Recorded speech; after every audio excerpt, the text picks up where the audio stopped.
Unit 1, problem post number 2, equivalent expressions. This video's guest of honor will be a berserker with an axe. Okay, so Bruce rearranges the expression, and we got to justify each of his steps with one of the properties. So we're given this 2 times quantity x plus 5 plus 3x minus 12. And in the first step, we no longer have these parentheses, and we now have a 2x and a plus 10. So Bruce must have taken this 2 and multiplied it throughout this parentheses. We call that the distributive property. So Bruce used the distributive property. Distributive property. Okay, next up it was 2x plus 10 plus 3x minus 12. Now it's 2x plus 3x plus 10 minus 12. So this 10 and 3x got flip-flopped, and our terms have changed order. When we change order, that is the commutative property. Commutative property, like you commute to work, you travel, you move. It's when terms are moving around. Now we have some parentheses. Parentheses are grouping the 2x and the 3x together and the 10 and the minus 12 together. When we talk about grouping, we are talking about the associative property. Associative property.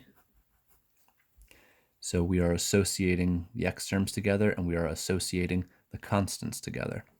It's like, with whom do you associate? Who do you talk to? Who do you hang out with?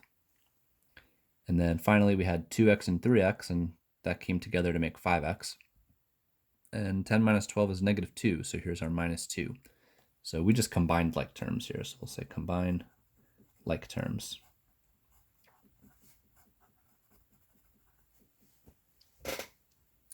Okay, for number 2, we want to identify the property demonstrated in each equivalent expression. So pretty much what we were doing up top, but this time it's just going to be a different equivalence every single time, and we just got to label the property. All right, so we have x plus y is equal to y plus x. We had x in the front, but now we have y in the front. So these have changed order. This is our commutative property. Commutative property. Next up, we got 5, 6x, 5, 6x. The order is still the same, but now the parentheses are around the 5 times 6 rather than the 6 times x. So we have associated the 5 and the 6 together. That is the associative property. Associative property. Okay, then we have 7x minus 35 minus 3x. And then all of a sudden we have 7 times quantity x minus 5. So if you look at it going from right to left, it looks like you'd multiply the 7 times x to get 7x. You multiply 7 times the minus 5 to get minus 35. So going from right to left, this is what we would call the distributive property. But from left to right as we're reading it, we are doing what we're calling factorizing, or finding what's in common between these two numbers. They both have a 7 as a factor, so we factored out a 7, and then we're left over with x minus 5. So this we'll call factorize. It has been factorized.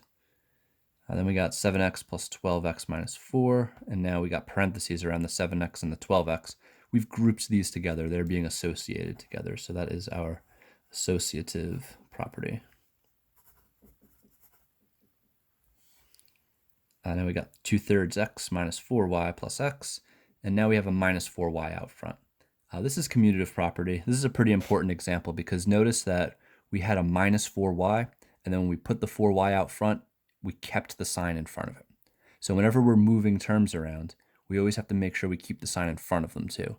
This 2/3 x was positive. That's why we have a plus sign here now. So this was minus 4y. We moved it out front, negative 4y plus 2/3 x. Commutative property.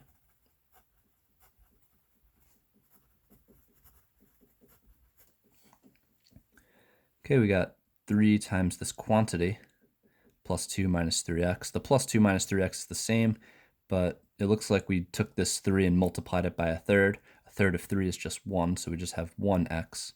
And then 3 times 2 is 6, and we have our minus sign, so we distributed.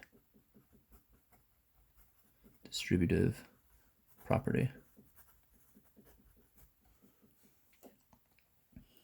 Next, we got 2x plus quantity x minus 7 plus 3, and now we're grouping the like terms together. So we're associating the x terms together, we're associating the constants together. This is the associative property.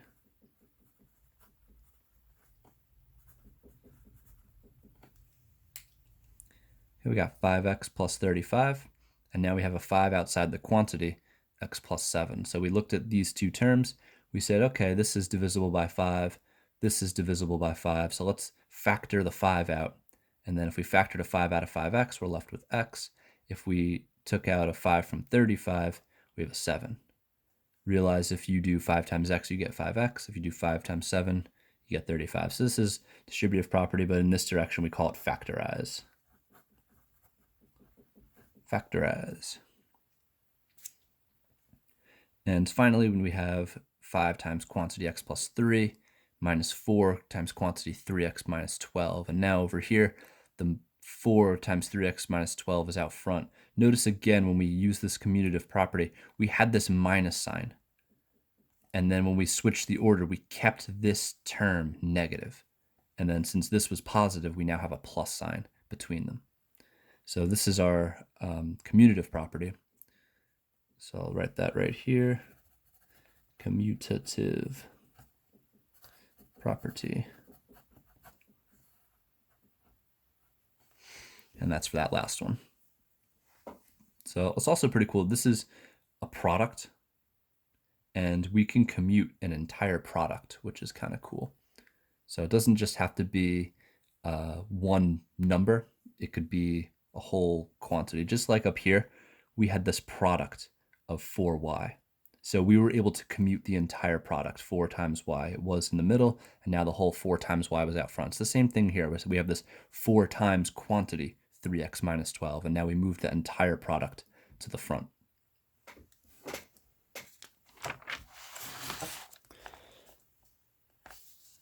Okay, moving on to the back, we have this last one. We want to simplify this expression. So it's negative 3 times quantity 5x plus 6 minus 2 times quantity x minus 1 plus 4. So I think the best thing we can do here first is use the distributive property. We'll take this negative 3 and distribute it into this group of parentheses. So I'll do negative 3 times 5x, which will give me negative 15x. Negative 3 times a positive 6 will give me a negative 18. Now I'll take this negative 2 and distribute it into this group of parentheses. Negative 2 times x is a negative 2x. And a negative 2 times a negative 1. Negative times negative is positive, so that will give me a positive 2. And then I have this plus 4 that I don't want to forget about. Okay, so that was step 1. I used the distributive property here.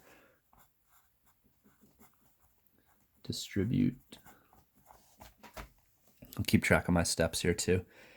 Next up, I want to group some of these x terms together and group these numbers together.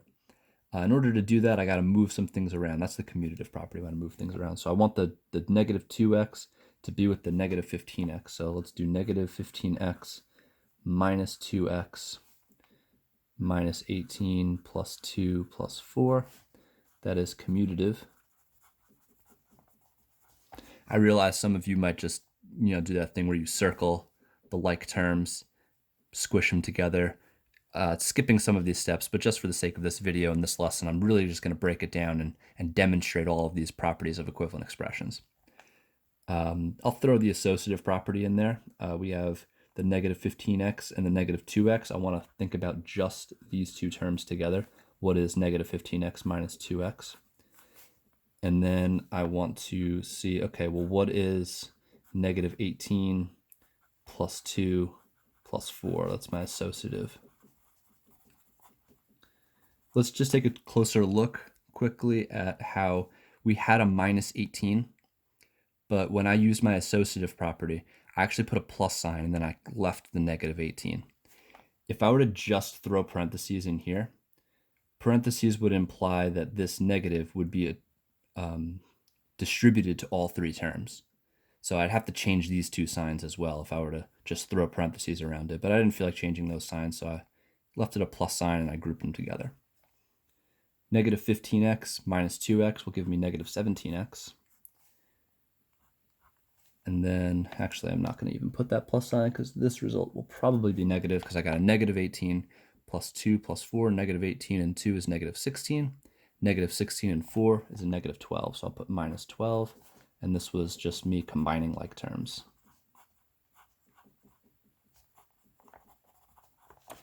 Again, I realize it's probably just quicker if once you distribute, you jump right to this combine like terms, just circle the values that you want to combine just to keep track, squish them together. But I just wanted to show these two steps to review some properties. But there you go. You should have negative 17x minus 12 as your simplified expression. Be sure to fill out a post score number 1 through 4, assessing your ability to identify properties and describe equivalent expressions.